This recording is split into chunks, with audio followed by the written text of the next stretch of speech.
que estão presentes na sala. Peço para que a moça do Iberuju, né, fique pronta, que nós já iremos começar a gravação.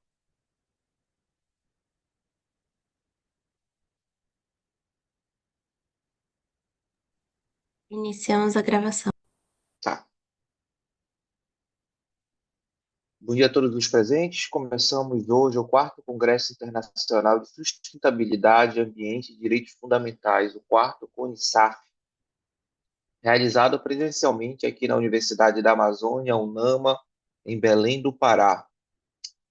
Peço a todos que nesse primeiro momento abram suas câmeras para a gente poder ter um bate-papo inicial.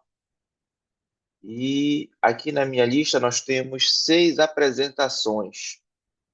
Janine, a Janine Andreive Rodrigues, Keila Cristina Farias dos Santos, Iris Pereira Engelmann, Luciana Machado Teixeira, Repita Machado Teixeira, né? Só que são com temas diferentes, e Gabriel César Fernandes Coelho. Pela minha, pela minha lista, que não há uma ordem necessariamente, mas quem começaria seria a senhora Janine Andreive Rodrigues, com o tema A Interseção entre Direitos Fundamentais e Desenvolvimento Sustentável, uma análise sob o prisma da Constituição Federal de 1988 do Brasil. Bem, dona Janine, já vejo que a senhora está presente. Tudo bom com a senhora? Bom dia, tudo bem Bom com o dia, senhor? tudo ótimo. Dona Janine, eu falo aqui de Belém do Pará, a senhora fala da onde? Curitiba. Curitiba, que bacana. Então, a senhora é a primeira a apresentar o seu artigo científico. O que Certo. acontece? A senhora terá 10 minutos para fazer uma apresentação e, em seguida, eu irei fazer algum tipo de intervenção, que poderá ser algum tipo de pergunta ou só conclusões a respeito do trabalho. Ok. Assim que a senhora estiver pronta, eu solicito que a senhora me avise para que eu comece a contar seu tempo, tá bom? Outra coisa que eu peço é que os outros participantes que tiverem com o cronograma em mãos, né, que logo em seguida será ouvida a doutora Keila e depois a doutora Iris, que já fiquem se preparando para as suas apresentações. E neste momento da apresentação da doutora Janine, se vocês quiserem continuar com a câmera aberta, será bem-vindo, mas caso não queiram, poderão ficar com a câmera fechada, tá bom? Daí, doutora Janine, a gente fica só no seu aguardo. Assim que a senhora me der o Podemos ok, começar. tá bom. Então eu vou começar agora, tá bom? É 10 Tá, minutos, mas não se preocupe, que a gente pode levar mais um pouquinho, tá? tá ok. Tá bom, Então, dona bom Janine, dia, pode doutor começar. Paulo, bom dia a todos, né, que estão presentes aqui neste encontro em que todos nós, penso eu, né, estamos querendo um mundo mais sustentável, um mundo onde a gente pense em nós e também nas futuras gerações. Então, eu faço uma análise, né, em relação à nossa Constituição de 88 e os Objetivos do Desenvolvimento Sustentável das Nações Unidas. E, felizmente, né, pelo menos no papel, nós temos uma consonância de objetivos, tá? Então, o direito fundamental ao meio ambiente, ele está assegurado na nossa Carta Magna, bem como no nosso artigo 225 da Carta Magna, né? Ele está assegurado ali nos direitos e garantias fundamentais e no artigo 225. Na ordem econômica e social, também se prevê o meio ambiente equilibrado. E como dimensão intergeracional, nós temos que o direito ao meio ambiente equilibrado é um direito de terceira geração, pois os direitos de primeira geração são os direitos de liberdade, né? Daí nós temos os direitos de igualdade, e este direito é um direito de fraternidade, porque não pensa somente no indivíduo, mas pensa na sociedade que nós temos hoje e naqueles que hão de vir, nossos filhos, nossos netos, né? embora a carta, do ponto de vista é, do direito econômico, faça essa menção, nós temos muitos desafios do ponto de vista prático, né? Creio que aí na UNAMA, né, vocês têm debatido, estudado, né, as dificuldades, né, entre se adequar um desenvolvimento, né, o desenvolvimento econômico e se resguardar a sustentabilidade, o meio ambiente para nós e para os que hão de vir. Então, nós vamos agora que no artigo 225 ele estabelece que o meio ambiente ecologicamente equilibrado é um direito fundamental que impõe deveres ao Estado e à coletividade para sua defesa e preservação. Lembrando que aqui no Brasil nós vivemos um grande dilema, né? Porque nós temos uma grande quantidade, né, de mata, de meio ambiente ainda que a ser descoberto, e nós somos questionados até internacionalmente por aqueles países que utilizavam o seu meio ambiente e que nos cobram a nossa preservação sem nos dar uma contraprestação financeira. Porque a partir do momento em que nós não exploramos, né? Nós não exploramos, nós não temos, não usufruímos daquele desenvolvimento que, por exemplo, os países do primeiro mundo, Europa e Estados Unidos, usaram o seu meio ambiente e por isso se desenvolveram e querem que nós resguardemos o nosso totalmente, né, intacto, sem que isso nos seja pago, sem que isso não tenha uma contraprestação para nós. Então, como eu disse, é um direito de terceira geração. Ele transcende a sobrevivência física. Ele abrange saúde, bem-estar e a fruição equilibrada dos recursos naturais. Então, hoje, a sociedade, com sua maneira, né, tão desenvolvida, ela pode encontrar maneiras melhores, né, de em se desenvolvendo, assegurar para os que hão de vir também um acesso a esse meio ambiente, acesso a ar puro, acesso à biodiversidade, né? Que o Brasil é um paraíso de biodiversidade. Então, a proteção contra atos degradadores e a obrigação do Estado em adotar políticas públicas para efetivar esse direito, ele é necessário. A preservação de processos ecológicos, manejo de ecossistemas, estudo de impacto ambiental e educação ambiental como deveres constitucionais. Nós temos hoje, além de todo esse pensamento, né, nas futuras gerações, né, nós já estamos sentindo a questão das mudanças climáticas, que estão totalmente vinculadas ao mau uso do meio ambiente, a falta de se pensar nos efeitos que a utilização de certos bens, né? Por exemplo, no estado de Santa Catarina, aqui no sul, existe toda uma busca de turismo, né?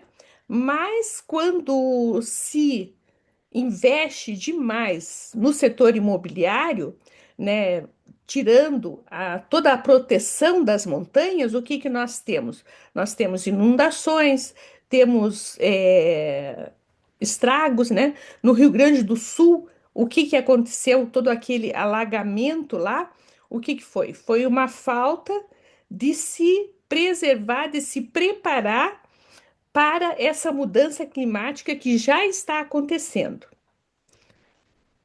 Então, eu fiz meu mestrado na Argentina e lá se dizia assim: as geleiras estão degelando, né? Deixando de ser geleiras, né? E que efeito que isso traz?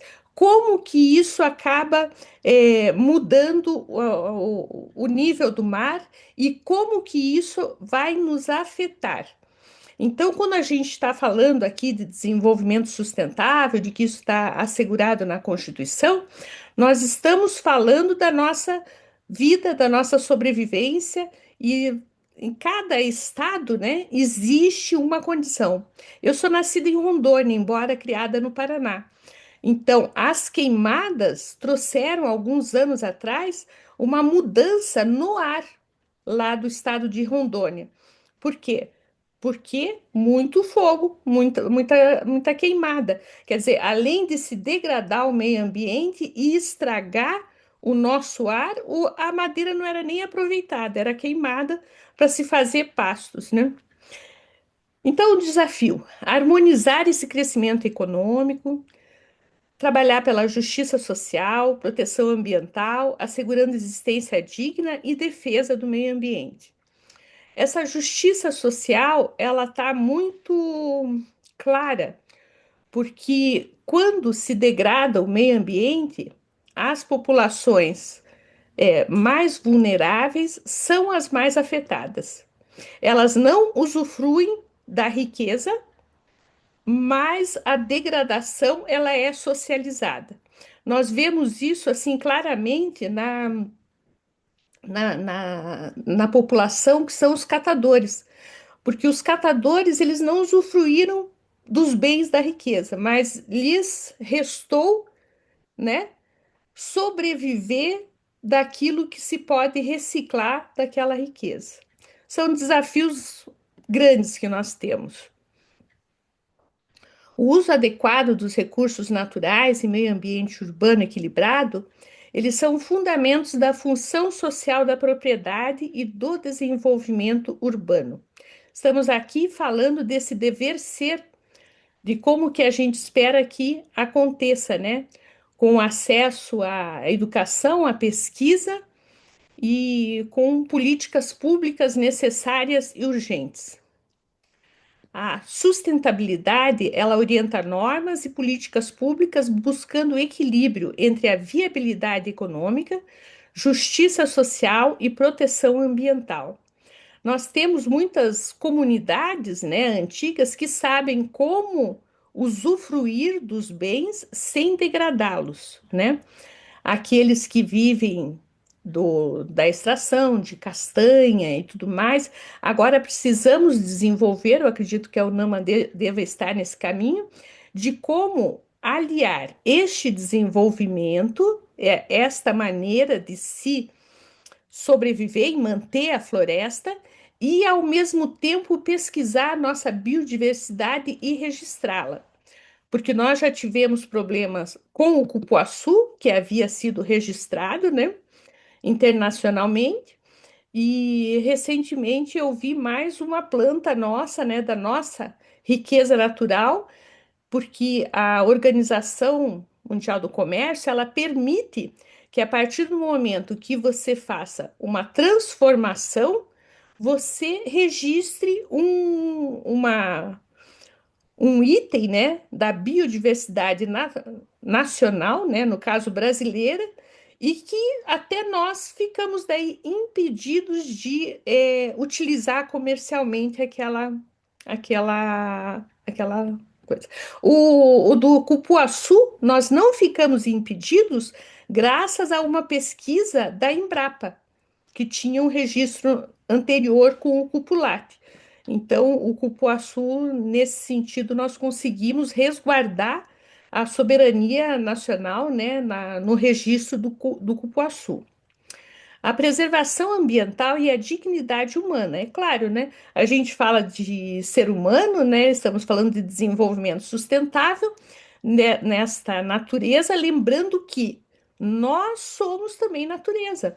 Nós não somos, né, máquinas ou algum alienígena. Nós estamos integrados nesse ecossistema e precisamos dele para que haja o nosso desenvolvimento e o desenvolvimento das futuras gerações. Então, como eu já falei, né, precisamos preservar para nós, preservar desenvolvendo. Então, é necessário a sustentabilidade, o direito ambiental contemporâneo, que o Brasil integra essas discussões globais. É nisso que eu falei, que os objetivos do desenvolvimento sustentável, eles estão totalmente vinculados à nossa Constituição, né? O direito à água potável, o direito a trabalho digno, o direito a desenvolvimento, saúde e igualdade de condições entre os homens e mulheres e entre diferentes classes de pessoas, né? Então, para a gente ter um desenvolvimento sustentável, há necessidade também desses outros aspectos, né?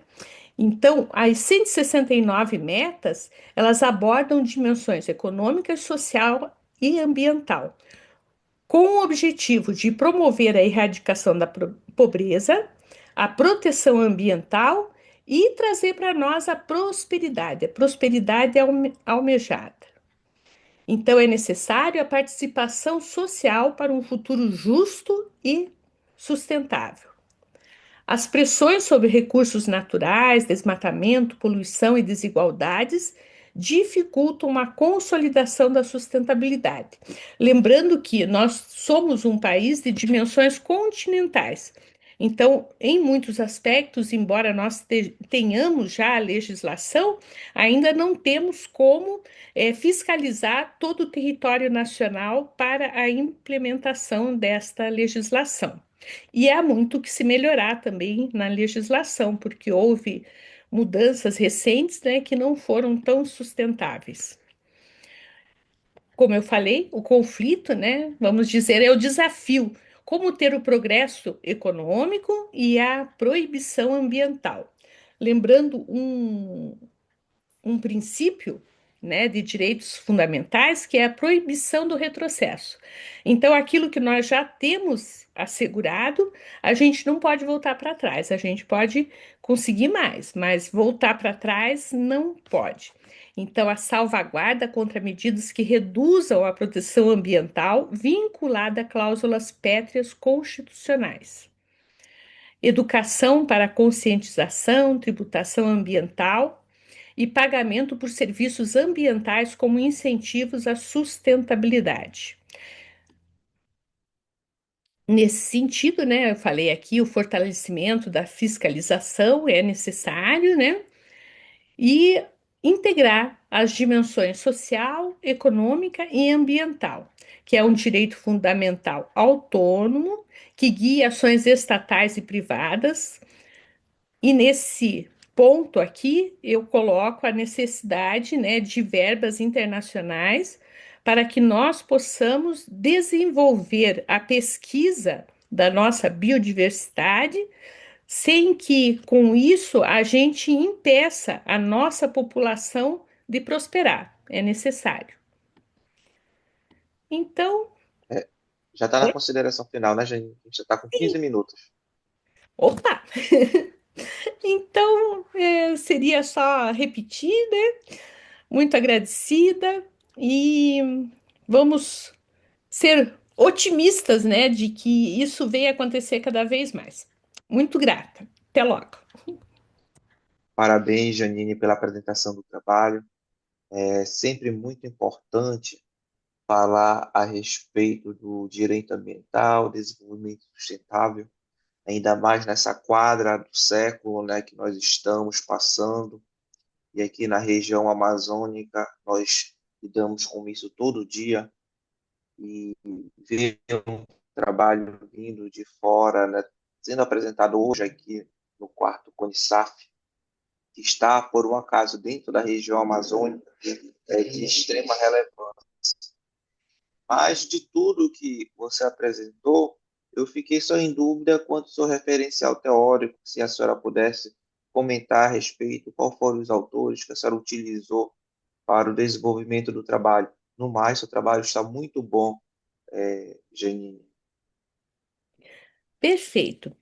É, eu sou fã do professor Luiz Alberto Vará, do professor Vladimir Passos de Freitas. É, acho que da parte neste trabalho, né, o professor Vladimir ele está muito presente, né? Ele é um ambientalista, um defensor do direito ambiental e eu utilizei o referencial à Constituição em si, né? Os objetivos, né? Dentro da página da ONU, e daí eu vou ter que olhar aqui o meu. Não, esses são os principais, né, que a senhora usou, então não tem Isso. problema nenhum. Deve ter usado as ODS também, né, para saber exatamente Sim, como sim. trabalhar o texto. Então, Janine, aqui a minha recomendação final é que o seu trabalho foi muito bom, vai ser, provavelmente vai entrar nos anais do quarto Congresso Internacional, e desejo que essa continue fazendo esse tipo de trabalho. Espero um dia lhe encontrar aqui pela Universidade da Amazônia, aqui em Belém do Pará. Sim, senhor. A gente indo aí, vamos lhe cumprimentar, tomar um café. Obrigado, dona Janine. Muito grata. Até logo. Tá bom. Bem, pessoal, terminando a primeira apresentação, logo em seguida vamos para a segunda, que é a da senhora Keila Cristina Faria dos Santos. Olá, bom Oi, dia, Keila, tudo bem? Bom tudo dia. ótimo. Meu nome é Keila Cristina, é uma honra participar desse evento, já participo pela segunda vez. Sou pós-doutora em Bacana. Direito Internacional pela Universidade de Reggio Calabria, e essa temática é uma temática que eu venho estudando nos últimos tempos, desde o meu doutorado na Universidade Federal de Minas Gerais, e aprofundando cada vez mais esses estudos na, aqui na Itália, na Universidade Mediterrânea de Reggio Calabria, onde eu A desenvolvo senhora está na pesquisa. Itália. Ah, que bacana. Doutora, assim que a senhora quiser, a senhora pode começar. Daí, repito, a senhora tem 10 minutos, mas lógico que a gente pode se prolongar um pouquinho mais para ver seu trabalho. Não tem problema nenhum, tá bom? Daí a Bom, senhora só me diz, olha, já vou começar para eu começar a contar o tempo. pronto. Eu prefiro fazer uma análise.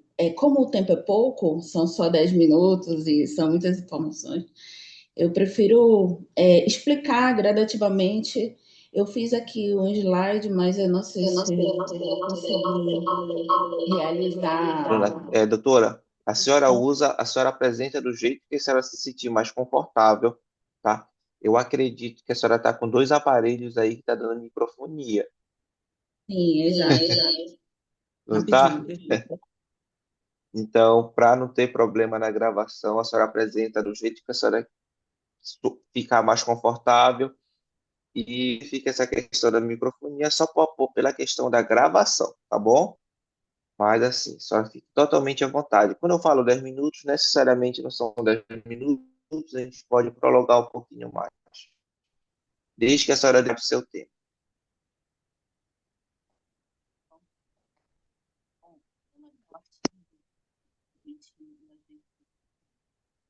Olha, a senhora está me ouvindo?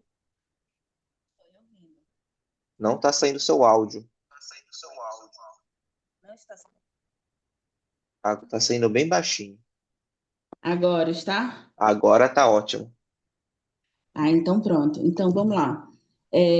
O tema da minha apresentação, do meu artigo, é sobre Deep Learning, avanços e retrocesso das novas tecnologias no âmbito internacional para o efetivo acesso à justiça ambiental e climática na Amazônia.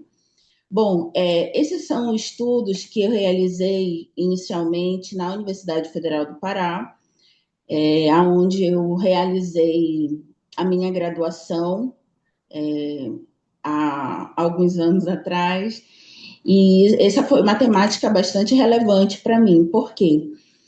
Porque quando estudamos a questão das novas tecnologias, nós não podemos esquecer as fontes clássicas de direito internacional público, como os tratados internacionais, como o costume internacionais, como os princípios gerais de direito. Isso é extremamente importante. Por quê?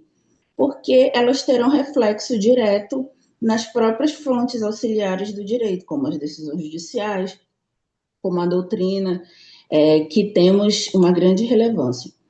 Nesse sentido, nós também não podemos esquecer que quando estudamos a questão das novas tecnologias, não podemos esquecer que as novas tecnologias, elas não caminham sozinhas, elas possuem outros aspectos que correlacionam-se vamos dizer, para a construção de todo um arcabouço teórico nesse sentido. Portanto, a pesquisa, ela é apenas um ponto de acesso a essas novas tecnologias. Mas existem outros aspectos também que nós devemos levar em consideração para a construção desse arcabouço normativo no âmbito internacional, como investimentos econômicos, a questão de como que a sociedade ela é inserida nesse processo de desenvolvimento, como a sociedade civil ela integra esse processo de desenvolvimento tecnológico na atualidade, por exemplo, como que os direitos fundamentais eles são observados, como que eles são analisados, por exemplo, à luz da nossa Constituição Federal. Como que, por exemplo, os direitos do homem e do cidadão, eles são observados junto à Carta da ONU. Então, esses aspectos, né, da concatenação do direito internacional ao direito interno, que nós observamos à luz da nossa própria Constituição, isso é imprescindível para a compreensão, por exemplo, dos direitos humanos internacionais. Outro aspecto muito importante quando nós estudamos, por exemplo, a inteligência artificial, que trata-se de um desenvolvimento de sistemas de computador que podem executar tarefas que normalmente requerem objetivo e têm como acesso, por exemplo, a inteligência humana, e como percepção visual, reconhecimento de fala, tomada de decisões e processamento da linguagem natural. Não podemos esquecer que a inteligência artificial ela é a simulação da inteligência humana feita por máquinas programadas por humanos. Então, isso aí é um ponto bem importante que nós não podemos esquecer. Por quê? Porque isso é algo que nos remete a algo muito importante. Por exemplo, que os algoritmos eles são construídos ou organizados ou manipulados por humanos. Então, isso nos remete a uma análise bastante crítica em que nós corremos o risco de ter reproduções de sistemas ou construção de algoritmos ou a deliberação de uma inteligência artificial que deve atender aos preceitos legais, mas que deve ser analisada à luz da legislação da Constituição Federal, porque ela também pode ser utilizada para outros aspectos, como manipulação de dados, manipulação de imagem, distorção de dados oficiais, que a pesquisa séria, de qualidade e de excelência tanto zela. Um outro aspecto das novas tecnologias, elas podem ser utilizadas na questão ambiental, visando mitigar, por exemplo, os impactos ambientais, sendo importante destacar que existem vários tipos de inteligência artificial e que possuem diversos níveis de profundidade. E a inteligência artificial, ela ainda é um processo que está em construção e que também confere autonomia a sistemas, ou seja, geram a desvinculação da conduta, a ação ou omissão humana. Nessa perspectiva, doutor, nós temos que observar o aspecto ético, que também deve ser analisada na manipulação ou na construção ou no desenvolvimento dessas novas tecnologias. Por quê?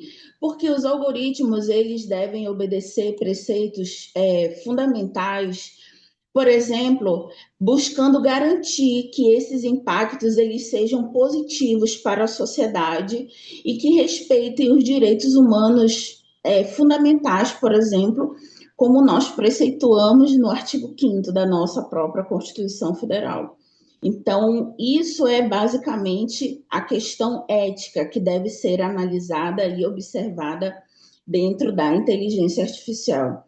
Existem algumas legislações extremamente importantes que nós não podemos deixar de mencionar na nossa apresentação, que é a Carta dos Direitos Fundamentais da União Europeia, que em novembro de 2021, a Conferência Geral da Unesco aprovou, por exemplo, uma outra legislação que é referência, que é a recomendação sobre a ética da inteligência artificial, que foi o primeiro instrumento global de definição de normas sobre a inteligência artificial. Em 2022, a Unesco no Brasil publicou esta recomendação em português para discutir e promover essa temática na sociedade brasileira. No âmbito do Brasil, nós temos no Senado Federal um projeto de lei número 2338 de 2023, que dispõe sobre o uso da inteligência artificial. Esse projeto de lei é um projeto de lei muito estudado e bastante relevante para nós, operadores do direito. Existe uma outra norma, agora do Conselho Nacional de Justiça, que é a resolução número 265, de 11 de março de 2025, que também dispõe sobre a questão da inteligência artificial, sendo um aporte legislativo muito importante. O que todo esse arcabouço normativo, qual a finalidade? Proteger direitos fundamentais, promover o bem-estar coletivo, garantir a confiança pública nas tecnologias que utilizam a inteligência artificial, essencial para a sua aceitação e uso responsável.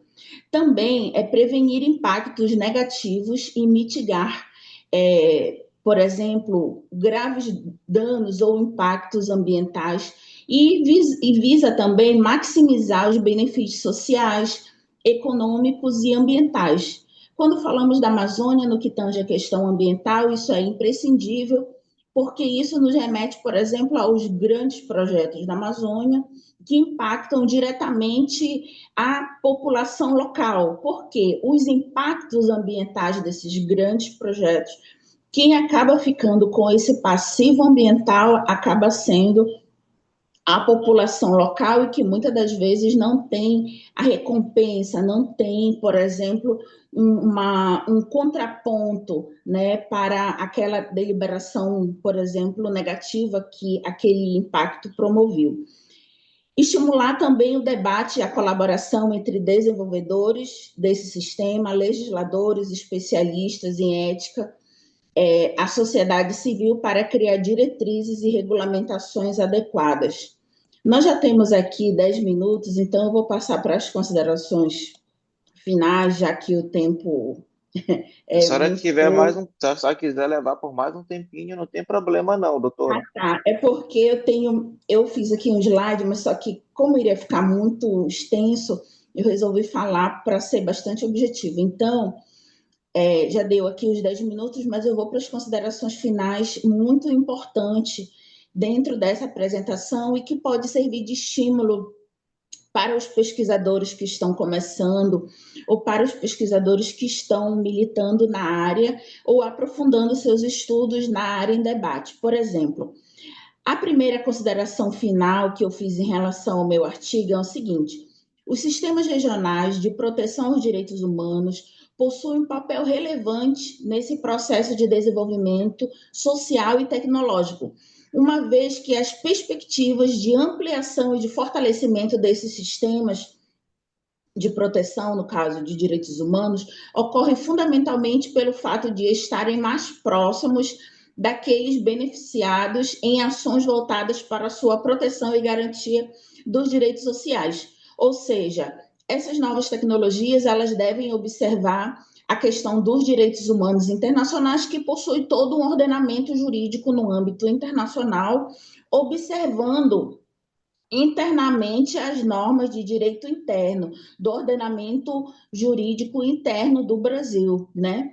Um outro aspecto é a questão do Sistema Interamericano de Proteção aos Direitos Humanos, tem atuado decisivamente sobre o assunto, desde a sua concepção até a promoção dos direitos humanos, com a expansão das novas tecnologias aplicadas para a proteção do meio ambiente. Isso para nós, amazônidas, isso é extremamente importante, porque aí nós temos a união de aspectos no âmbito internacional, um arcabouço, né, um arcabouço normativo no âmbito internacional e no âmbito interno. As novas tecnologias também, elas ilustram na seara jurídica possíveis soluções à luz de preceitos gadamernianos, aí é hermenêutica jurídica, para empregar a produção de robôs, visando melhor elucidar o discurso jurídico e dinamizar a solução de um problema apresentado. Um outro aspecto muito importante, doutor, é a questão ética, que eu já expliquei.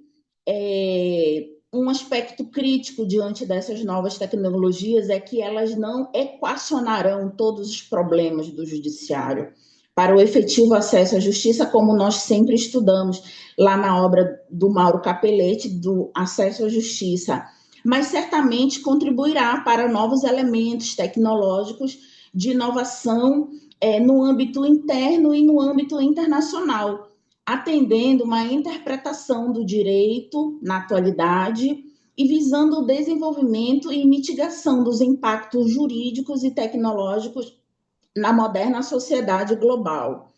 Agora, fazendo um paralelo ou uma análise mais interna para a nossa realidade amazônica, nós tivemos ano passado a questão da COP30, e a COP30 ela nos remete à Convenção Quadro das Nações Unidas sobre a mudança do clima, o Acordo de Paris, a Agenda 2030 e os princípios de direito ambiental e climático internacional. São normas internacionais na questão ambiental que elas correlacionam-se. Então, a COP30 foi uma conferência internacional que ofereceu uma plataforma crucial para avançar na implementação de normas. Aí, normas, eu digo, normas internacionais, normas internas, consolidação dos aspectos principiológicos que são extremamente importantes, de direito ambiental internacional, ou seja, em escala global, com foco especial na realidade brasileira e amazônica. Por quê? Porque muitas das vezes nós temos esse arcabouço normativo internacional, nós temos a nossa Constituição Federal, que asseguram esses direitos fundamentais e esses direitos que garantem o direito do homem e do cidadão no âmbito internacional, como nós estudamos na Carta da ONU, no Estatuto da Corte Internacional de Justiça, mas quando nós estudamos na prática, nós verificamos ainda a desobservância desse aspecto normativo, esse passivo ambiental deixado para as populações locais, essa exclusão da população local no processo de desenvolvimento e, acima de tudo, a exploração massiva realizada de maneira robusta sobre da nossa bioeconomia, sobre as nossas riquezas naturais,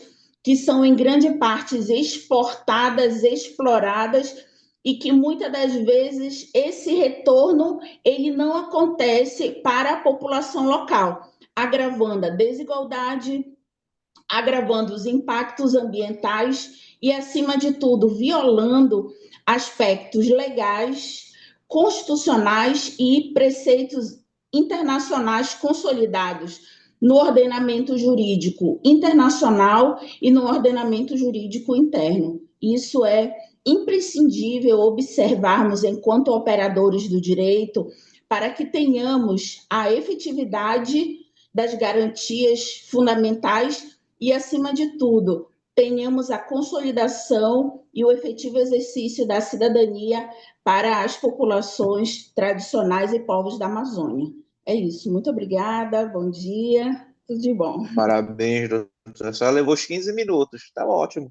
Eu olhei aqui, eu queria levar mais. Eu tenho muito mais para falar, mas o tema é maravilhoso. Doutora Keila, a senhora é daqui de Belém mesmo, é isso? Sou de Belém, do Pará. Me formei em Direito pela Universidade Federal do Pará. Fiz o mestrado no NUMA, na Universidade Federal do Pará. Ótimo núcleo, né? Isso. E fiz o doutorado na Universidade Federal de Minas Gerais. Meu primeiro pós-doutorado na Universidade Federal da Bahia e o segundo pós-doutorado em Direito Internacional e Novas Tecnologias na Universidade Mediterrânea de Reggio Calabria. A única advogada aprovada da minha turma em primeiro lugar e pela primeira vez. Olha, Aí que terminei ano bacana. passado E a senhora o está segundo residindo na pós-doutorado. Itália mesmo? Desenvolvo pesquisa junto à pós-graduação e a gente vive esse intercâmbio, Itália, Belém. Gosto muito da Universidade da Amazônia, conheço a professora Betânia, quem tenho um respeito muito grande, e todos os professores da UNAMA, dos poucos momentos. Ano passado eu tive a oportunidade de estar presencialmente, mas esse ano, infelizmente, pela questão da agenda, eu integro a revista eletrônica do Conselho Nacional de Justiça e a gente tem muitas deliberações internacionais. Não deu para eu ir a Belém, mas eu fiz questão de enviar um artigo e participar. E quando eu for a Belém, certamente eu quero lhe conhecer pessoalmente para a gente Oh, estar que melhor. bom. Daí a senhora Outros não pretende contatos. voltar a trabalhar em Belém. Bom, existem muitas Futuro a Deus deliberações. pertence.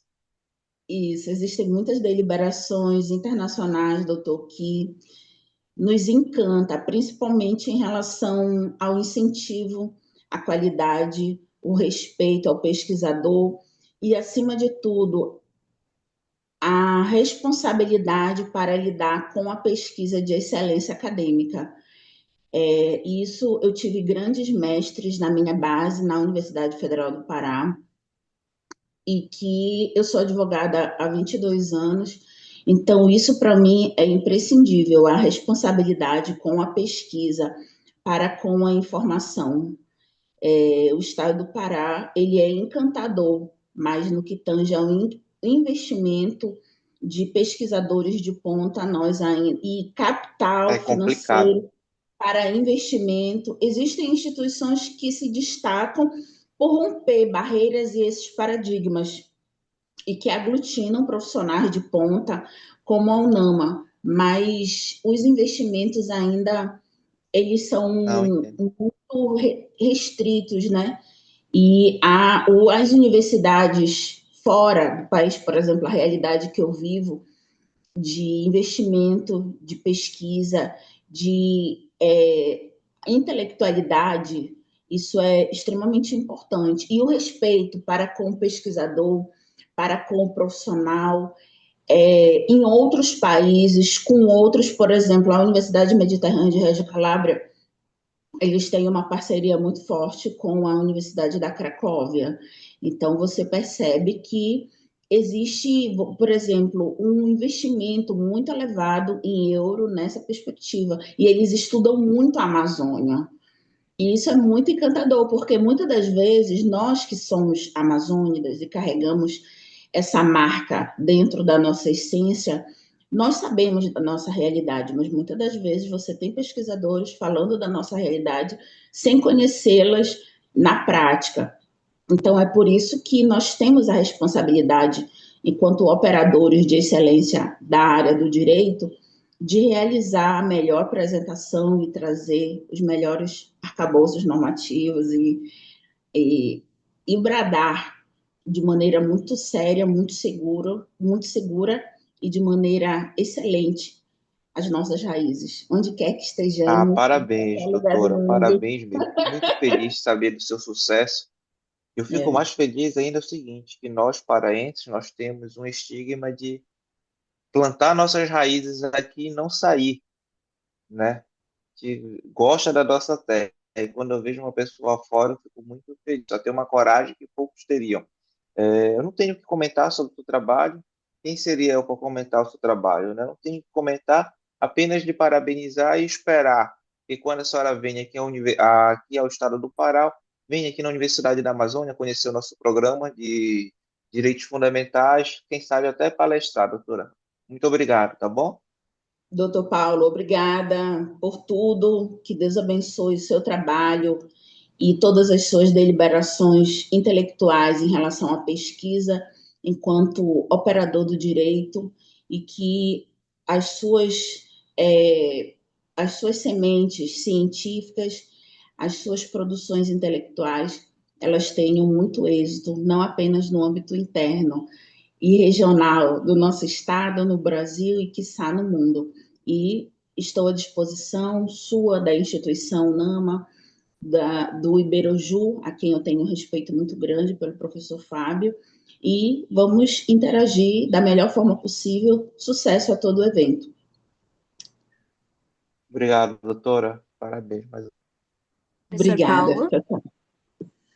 Oi? desculpa interromper.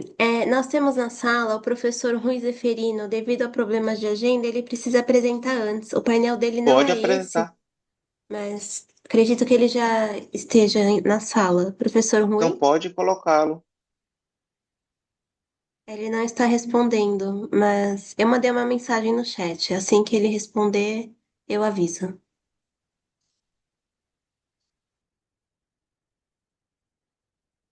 Nós aguardaremos então mais um pouco para ver se o doutor, já que ele está com essa prioridade.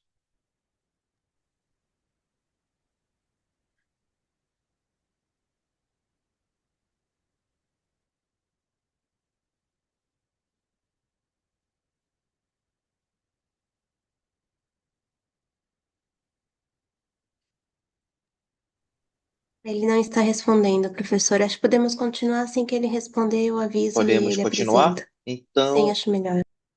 então assim, vamos fazer o seguinte: a senhora me manda uma mensagem no chat assim que ele chegar, ou então, quando Combinado. acabar o próximo, a senhora pega, faça uma interferência para a gente colocar aí, tá bom? Combinado, professor. É, Seguindo o cronograma, nós temos agora Iris Pereira Engelmann. Doutora, a senhora já está presente, tudo bom? Bom dia, quem fala aqui é Paulo Batista, eu falo aqui de Belém do Pará, da Universidade da Amazônia, e nós estamos aqui no quarto Congresso Internacional de Sustentabilidade, Ambiente e Direitos Fundamentais. A senhora terá 10 minutos, que eu digo sempre que não serão 10 minutos, a senhora pode prorrogar um pouquinho mais, né? A gente espera tanto, a gente escreve tanto para ter um momento de fala, então não vou cercear sua fala em apenas 10 minutos. Assim, no geral,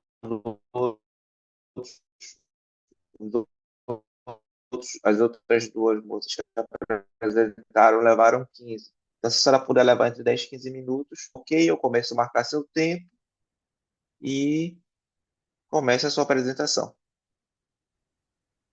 Oi, me escutam? Escutamos. Estão me ouvindo? Beleza, Sim, então. Pode já começar a contar o tempo, então.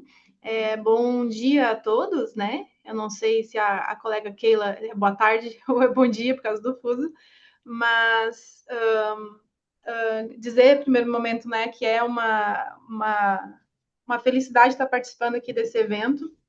Peço é um desculpa de gatinho ou um antemão que eu estou com a cachorro minha isso daí? gata. Hã? É um É um gatinho. gatinho? Eu ia dizer isso agora. Eu começo a falar e ela começa a fazer bagunça, porque eu estou acostumada a ficar em silêncio.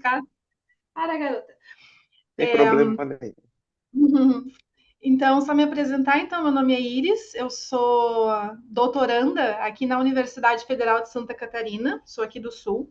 Eu sou gaúcha, na verdade, mas estou fazendo meu doutorado aqui em Florianópolis. E fiz o meu mestrado, não sei se os colegas conhecem, mas eu fiz o meu mestrado sob a orientação do professor Antônio Carlos Volkmer, que ele é um nome de referência nas pesquisas de teoria crítica. Então, isso já fica o porquê de que a minha pesquisa, né, nesse artigo especificamente, tanto a minha pesquisa desde a graduação, mestrado, na especialização, mestrado e doutorado, eu sigo sempre na narrativa da teoria crítica. Então, esse meu artigo ele não foi diferente, né? Eu apresentei um trabalho chamado A Racionalidade por Trás da Destruição da Natureza, uma crítica decolonial acerca do pensamento jurídico moderno. Eu apresentei esse artigo, né, submeti no evento ele em inglês, aproveitando então a oportunidade dessa publicação internacional que nós vamos ter. Então, eu fiz essa submissão em inglês. Quem tiver interesse depois em ler, né, o artigo na íntegra quando sair a publicação, vou ficar muito feliz.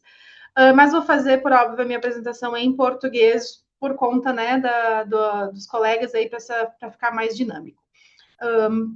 Essa minha pesquisa, especificamente desse artigo, ela acaba sendo um micro recorte da minha pesquisa de doutorado, especificamente porque no meu doutorado eu estudo sobre os direitos da natureza. Então, eu faço uma análise crítica acerca da possibilidade, né, dos fundamentos da possibilidade de uma aplicação dos direitos da natureza na nossa Constituição brasileira, partindo aí de paradigmas de exemplos bem-sucedidos que temos, como, por exemplo, na Constituição do Equador, de 2008, onde a gente tem a valorização, o reconhecimento da natureza como um sujeito de direitos, né? A natureza e seus elementos, a Pachamama em si como um sujeito de direitos, com o direito de existir e com os seus próprios direitos intrínsecos por si mesmo, né? Então, nesse artigo em específico, eu faço toda uma abordagem crítica acerca da racionalidade, que é um outro tema que eu abordo também junto na minha pesquisa, que é a racionalidade por trás da destruição da natureza e a racionalidade que nós temos presente no nosso ordenamento jurídico brasileiro e na maioria dos ordenamentos jurídicos, na verdade, mas eu foco aqui na questão da racionalidade jurídica brasileira. Essa racionalidade jurídica, já partindo de um primeiro momento, ela é uma racionalidade antropocêntrica e ela acaba estando fundamentada numa lógica falha dentro do sistema capitalista, onde a valorização do patrimônio e da propriedade privada elas estão acima, né, inclusive dos direitos humanos e né, nem que se falar acima da proteção do meio ambiente.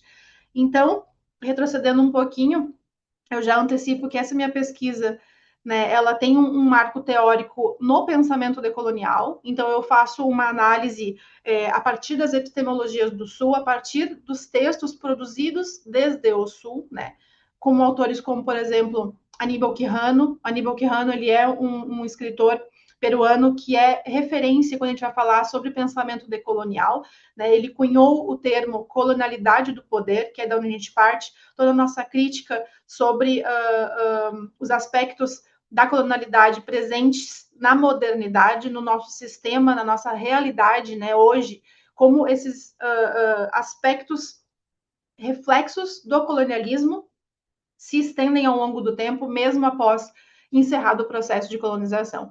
Então, autores como Aníbal Quijano e as pesquisas dele, né, e depois estendidas por autores como Henrique Dussel, que é outra referência também quando a gente vai falar sobre colonialidade, Edgardo Lander, Escobar, Arturo Escobar, o Walter Mignolo.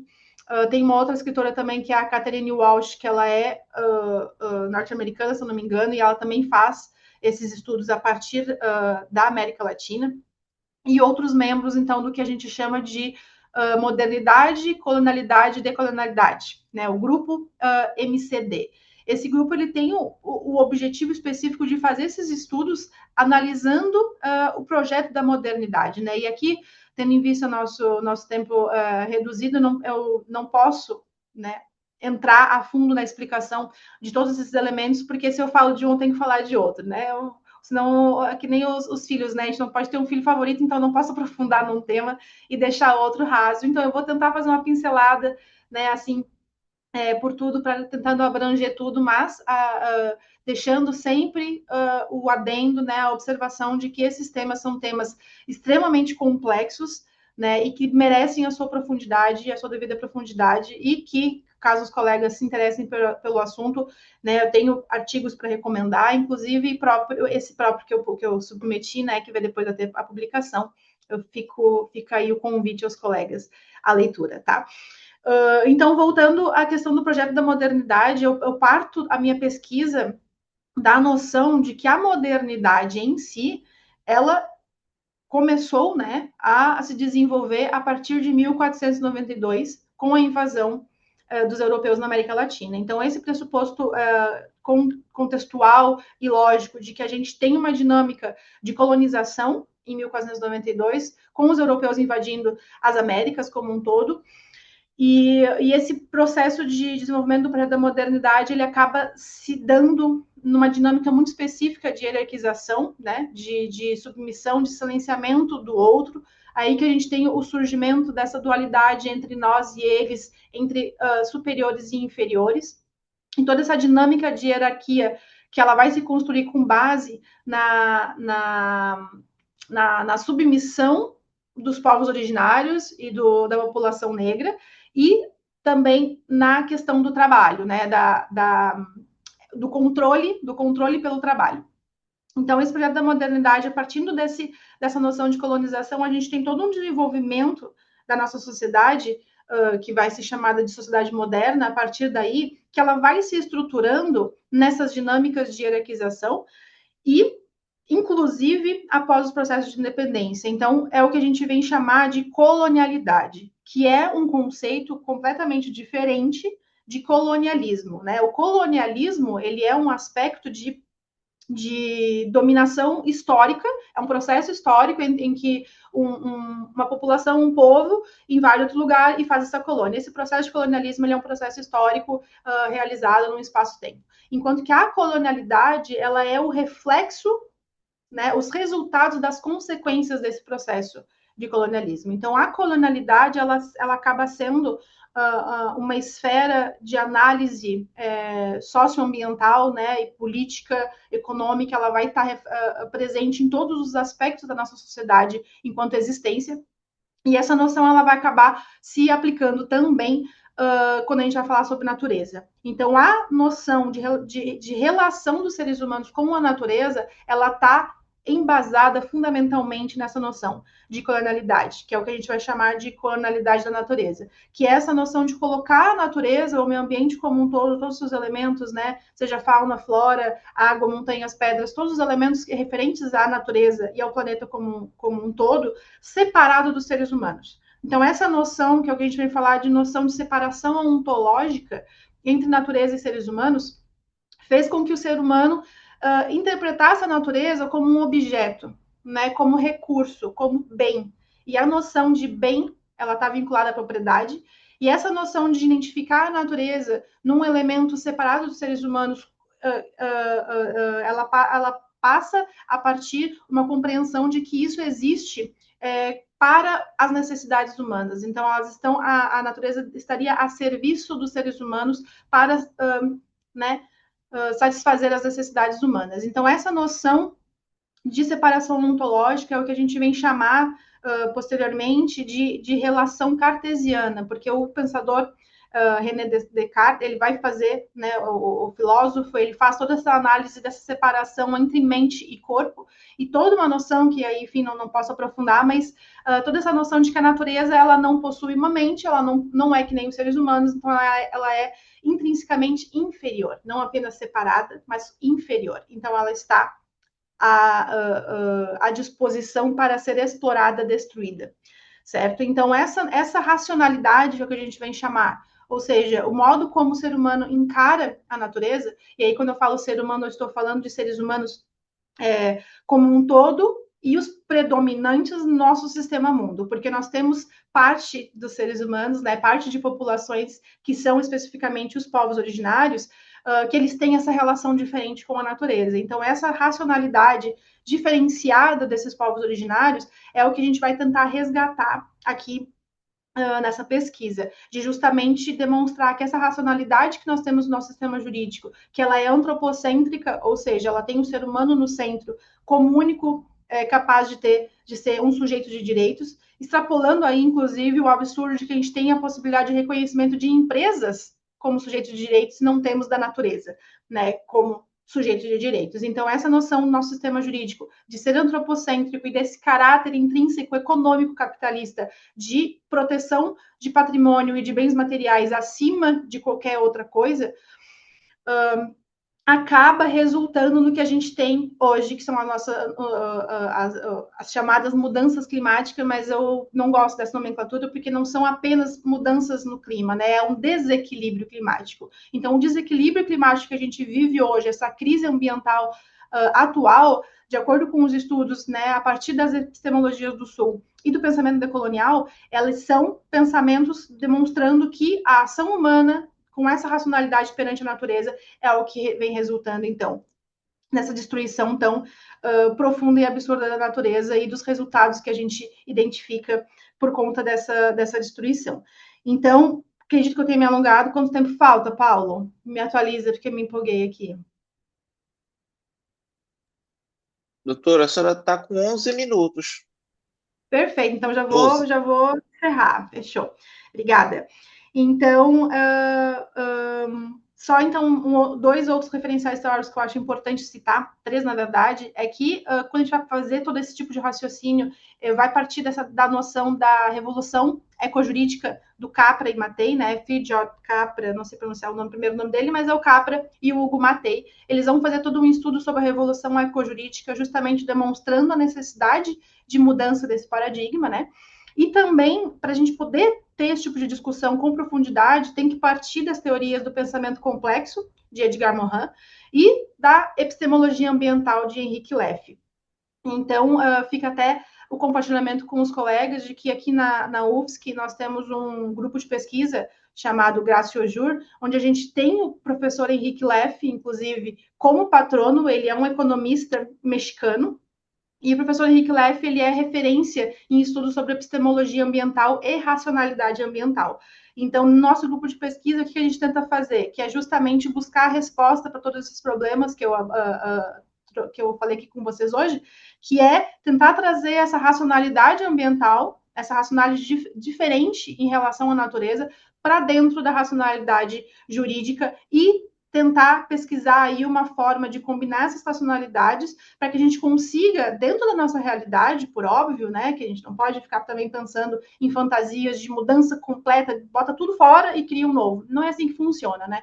Então, como a gente vai conseguir fazer com que essas mudanças aconteçam gradativamente dentro do nosso sistema jurídico, trazendo então essa racionalidade ambiental, essa epistemologia, essa forma de encarar a natureza de forma diferente, que eu entendo que na tentativa de consolidação dos direitos da natureza na nossa Constituição, seja aí um passo importante a ser dado nessa mudança de racionalidade.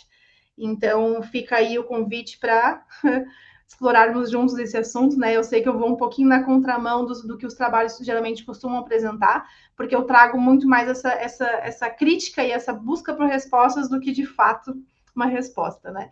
Então, agradeço a apresentação e a participação e fico à disposição. Muito obrigada. Olha aí, doutora Ives, ela levou 14 minutos. Ótimo. Doutora, o que a senhora falou foi muito conteúdo e pouco tempo. A senhora fala rápido assim mesmo? Eu falo rápido assim mesmo, não foi nem planejado. Não, foi perfeita essa apresentação. Quanto à questão do colonialismo e colonialidade, né? Perfeito, ó, perfeito a reflexão. Questão da mudança e desequilíbrio climático também, são uma observação perfeita. Eu iria até pedir para essa desenvolver mais o raciocínio, mas felizmente a gente não tem todo esse tempo.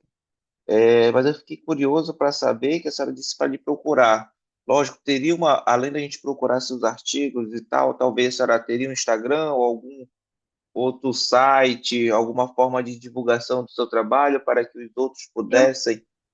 eu tenho um Linktree, sabe, que é aquele site que tem todas as publicações que consegue vincular. Eu vou mandar aqui no chat o meu Linktree, que daí o pessoal consegue acessar todos o que eu já tenho publicado até o momento. E aí, nas Perfeito, minhas próprias perfeito. publicações, lá nas referências, né, eu sempre, quando eu vou fazer a minha pesquisa, eu sempre trago os nomes, referências que eu estou usando na pesquisa. Então, ele também já consegue ampliar aí esse marco teórico e ter acesso a esses outros autores. Sim, sim, perfeito, perfeito. Tem mais alguma coisa que a senhora gostaria de falar para finalizar a sua apresentação? Não, não, muito obrigada. Tá bom, então terminamos aqui a sua apresentação, doutora. É, a minha auxiliar do Iberoju, o professor Miguel Zeferino, já se encontra? Ele se encontra, mas ele não está respondendo. O Dr. Gabriel precisa apresentar que ele vai entrar em audiência. Então, bora passar para o doutor Gabriel, então.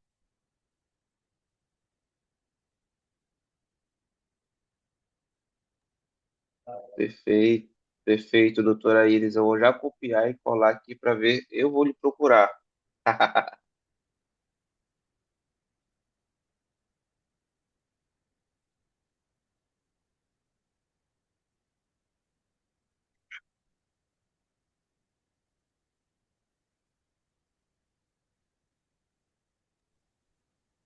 O Dr. Gabriel já está ouvindo. Tá, professor, doutor Gabriel, Bom assim que dia, o senhor Paulo. disser olá, bom dia, tudo bom? Doutor Tudo Gabriel, bom? assim que o senhor falar assim, bora, eu começo a contar o seu tempo. Tá, Estamos à sua tá certo. disposição.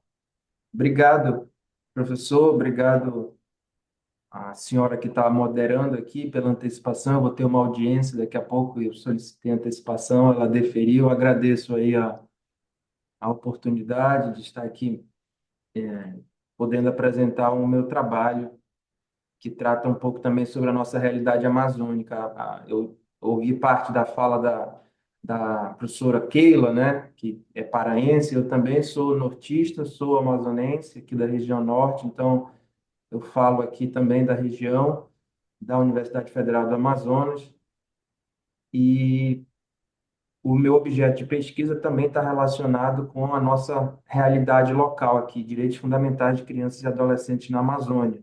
Eu vou compartilhar a tela. Se o senhor puder confirmar, professor, se está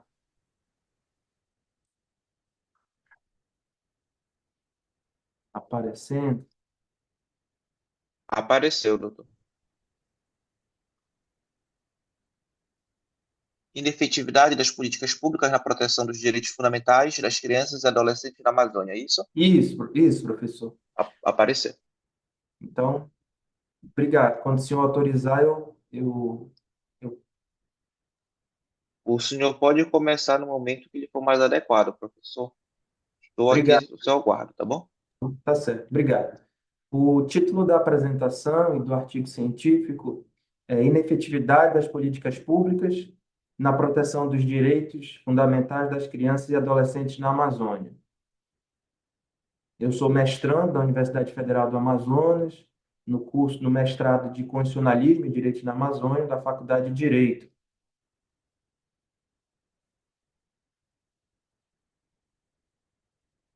O presente artigo científico ele examina a inefetividade das políticas públicas destinadas à proteção dos direitos fundamentais das crianças e adolescentes na Amazônia brasileira, tomando como eixo analítico e epistemológico a doutrina da proteção integral, a prioridade absoluta prevista no artigo 227 como princípio fundamental da Constituição de 1988 e os parâmetros do Estatuto da Criança e do Adolescente. Parte-se da hipótese de que a violação persistente de direitos nessa região não decorre apenas de uma mera pobreza material, mas, sobretudo, da conjugação entre desigualdades territoriais, raciais e institucionais, agravadas por um modelo de formulação estatal que frequentemente inviabiliza povos e comunidades tradicionais.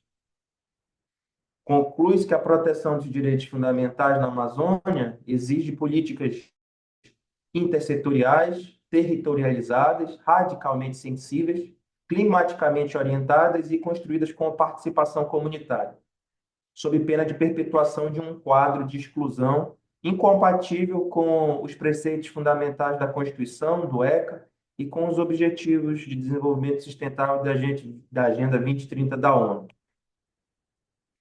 A proteção integral da criança e do adolescente, alçada à prioridade absoluta pela Constituição de 1988 e densificada pelo ECA, impõe ao Estado, à família, à sociedade, o dever jurídico de assegurar, com precedência material e procedimental, direitos à vida, à saúde, à alimentação, à educação, ao lazer, à profissionalização, à cultura, à dignidade, ao respeito, à liberdade e à convivência familiar e comunitária ao adolescente e à criança. O presente problema na pesquisa trata-se a investigar por que, apesar da ampla moldura constitucional e infraconstitucional da proteção, as políticas públicas voltadas à infância e adolescência na Amazônia permanecem insuficientes para assegurar patamares civilizatórios mínimos de concretização de direitos fundamentais na Amazônia. A hipótese central da presente pesquisa é que, sem territorialização, sem intersetorialidade e sensibilidade étnico-racial e climática, a política pública amazônica tende a reproduzir exclusão em vez de reduzi-la. Tem como A presente pesquisa tem como objetivos específicos identificar vulnerabilidades estruturais que marcam a região amazônica, examinar indicadores de privação multidimensional de violência e propor diretrizes normativas e institucionais para respostas estatais mais adequadas. A Amazônia não pode ser tratada como simples espaço geográfico, homogêneo, ou mero reservatório de recursos naturais. A chamada Amazônia Legal é uma construção político-administrativa formada por 772 municípios em 9 unidades da federação, marcada por extrema diversidade ecológica, sociocultural e econômica. Ali residem crianças indígenas e quilombolas, inseridas em modos de vida profundamente vinculados aos rios, às florestas, às formas comunitárias de existência, acumulando desvantagens em praticamente todas as dimensões de pobreza dimensional.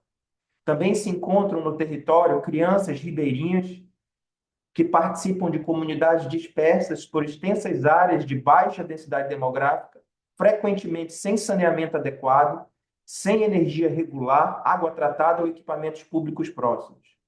E também residem no respectivo território, nas periferias urbanas amazônicas, crianças, moradores de periferias que enfrentam barreiras materiais e simbólicas e que tornam a promessa condicional significativamente menos acessível para essa população. Há na região uma profunda pobreza multidimensional e violências como evidências da inefetividade estatal. Eu parto aqui de um conceito teórico de pobreza multidimensional que foi tratada, sobretudo, numa pesquisa elaborada pela Unicef, agora em 2023, denominada de As Múltiplas Dimensões da Pobreza na Infância e na Adolescência no Brasil, de 2023, e uma pesquisa também da Unicef, órgão, entidade da ONU, que trata da violência contra crianças e adolescentes na Amazônia, uma pesquisa de 2025. Nessas duas pesquisas, ficou demonstrado que mais de 90% de crianças e adolescentes na Amazônia estão privadas de pelo menos um dos seus direitos fundamentais. 6 estados registraram mais de 90% no gozo de direitos fundamentais. 69,3% houve violação do direito fundamental a uma renda mínima no estado do Maranhão. 65,4% também com violação desse direito fundamental no estado do Amazonas, de onde eu falo, onde crianças e adolescentes, em sua maior parte, não conseguem gozar amplamente de seus direitos fundamentais. Há também, na Amazônia, uma exclusão digital, violação do direito fundamental à conexão, onde mais de 20% de crianças e adolescentes no Amazonas apresentavam privação do acesso à informação. Com relação à média nacional, esse índice é de 3%. Então, há uma violação sistemática de direitos fundamentais de crianças e adolescentes na Amazônia, com violação de seus direitos fundamentais à educação, acesso à água tratada, moradia digna, conectividade e acesso à informação, proteção contra o trabalho infantil. As crianças e adolescentes amazônidas, elas são grupos mais vulnerabilizados. São crianças indígenas negras e indígenas, meninas em situação de violência sexual, residentes em municípios rurais e de fronteira, em sua maior parte domicílios chefiados por mulheres e comunidades ribeirinhas e quilombolas. Há uma ampla violência contra crianças e adolescentes na Amazônia.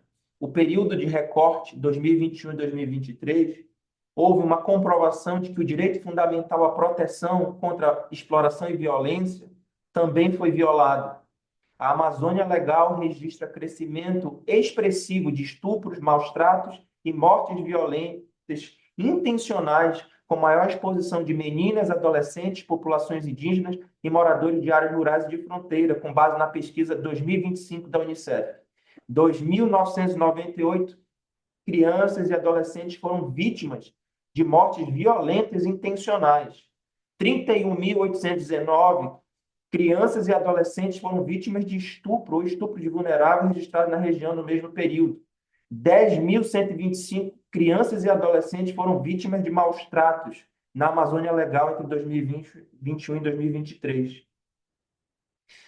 Aqui eu apresento um quadro onde nós temos violações, onde fica demonstrado 69, como eu disse, 69,3% da violação do direito fundamental à renda no estado do Maranhão. A água potável também é um direito fundamental. Existem maiores déficits de gozo desse direito nas regiões norte e nordeste. A questão da conectividade, violência e educação. E aqui eu trago fatores que explicam a baixa efetividade dessas políticas públicas. Foi identificado como fatores, como causas para essa baixa efetividade de políticas públicas, primeiro, um descompasso territorial. Essas políticas públicas, elas são formuladas a partir de uma lógica administrativa tradicional, centrada em equipamentos fixos e calendários homogêneos, mostrando-se incapaz de responder realidades marcadas por dispersão populacional, sazonalidade dos rios, comunidades de difícil acesso e longos deslocamentos.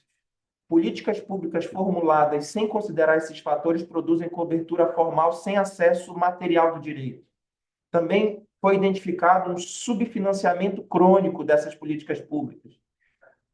Há um subfinanciamento nessas áreas essenciais à infância, especialmente no que tange ao gozo de direitos fundamentais a saneamento, educação, conectividade e proteção social.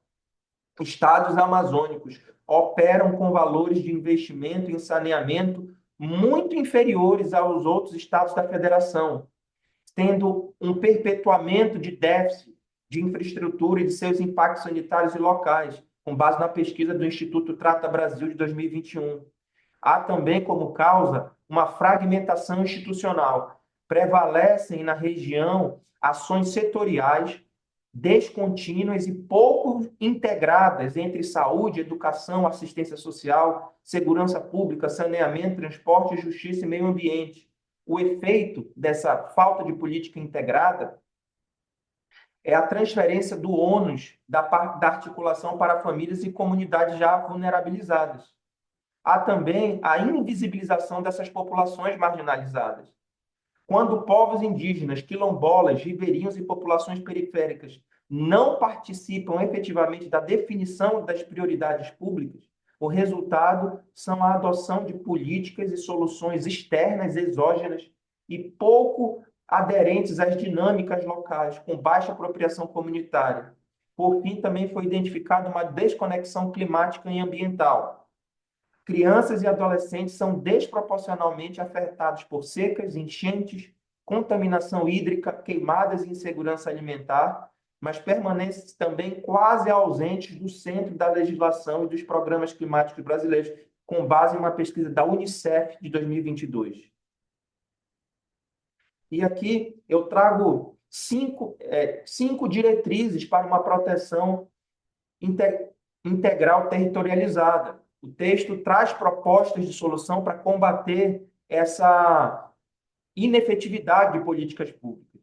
A pesquisa traz como propostas a territorialização das ações estatais, planejar serviços públicos a partir das distâncias reais, das rotas fluviais, da sazonalidade climática amazônica, da distribuição populacional e das especificidades culturais, desenhar arranjos móveis, intermitentes e comunitariamente pactuados, capazes de alcançar populações ribeirinhas, indígenas, quilombolas e rurais com regularidade e previsibilidade.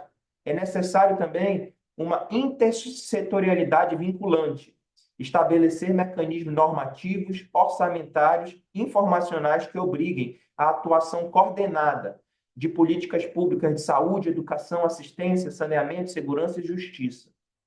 Critérios redistributivos e interseccionais. Crianças indígenas, negras, ribeirinhas e quilombolas, moradoras de fronteira e de áreas rurais, demandam políticas públicas proporcionais à gravidade de suas vulnerabilidades. Igualdade não significa uniformidade. Igualdade significa distribuição diferenciada de recursos e atenção pública no seu aspecto material. Tratar os iguais de forma igual e os desiguais de forma desigual na medida da sua desigualdade. A necessidade também de integração entre proteção social e justiça climática. E, por fim, uma participação em monitoramento territorializado, com Conselho de Direitos, escolas, unidades de saúde, organizações comunitárias, lideranças tradicionais e órgãos de justiça que precisam operar em rede, com produção de dados territorializados e racialmente desagregados. Na Amazônia, conhecer melhor é condição para proteger melhor. E aqui, já entrando nas considerações finais, conclui-se que a inefetividade das políticas públicas de proteção dos direitos fundamentais das crianças e adolescentes na Amazônia não é contingencial nem episódica. Trata-se de um fenômeno estrutural, é um problema estrutural produzido pela interação entre desigualdades históricas, baixa presença estatal contínua, financiamento insuficiente e fragmentação institucional com inadequação territorial do desenho das políticas públicas. E esse quadro, ele confronta e contrasta frontalmente com o modelo que a Constituição estabelece para crianças e adolescentes, que possuem no princípio da prioridade absoluta e na máxima proteção, mandamentos constitucionais máximos, que devem ser respeitados. São essas as minhas considerações. Obrigado, professor Paulo e demais colegas. Doutor Gabriel, parabéns pela apresentação. Obrigado. E sem mais delongas, vou lhe liberar devido à sua audiência. Obrigado. E espero encontrá-lo um dia aqui em Belém do Pará, doutor Gabriel. Obrigado, professor. Bom, Obrigado. muito bem. Pergunto à nossa assistente do Iberoju se tem mais alguma prioridade. Não, professor, não temos. Não temos. Então, aqui pela minha lista, falta apenas a doutora Luciana Machado Teixeira, com 2 artigos. Ela não está na sala. Ela não se encontra. O professor que ia antecipar a apresentação dele, ele se Não. encontra, ele vai apresentar? Ele se encontra, mas não está respondendo. Pergunta à senhora, então, se eu posso encerrar as apresentações ou fico no aguardo até as 10 horas da manhã. Pode encerrar. Então, quero agradecer a presença de todos aqui no 4º Congresso Internacional de Sustentabilidade, Ambiente e Direitos Humanos, 4º CONISAP, na Universidade da Amazônia. Como todos não estão aqui em Belém do Pará, espero um dia encontrá-lo aqui. Se vierem, me procure, que com certeza irei mostrar algumas coisas da nossa culinária, algumas partes da nossa natureza, tá bom? Fico muito agradecido à apresentação de todos.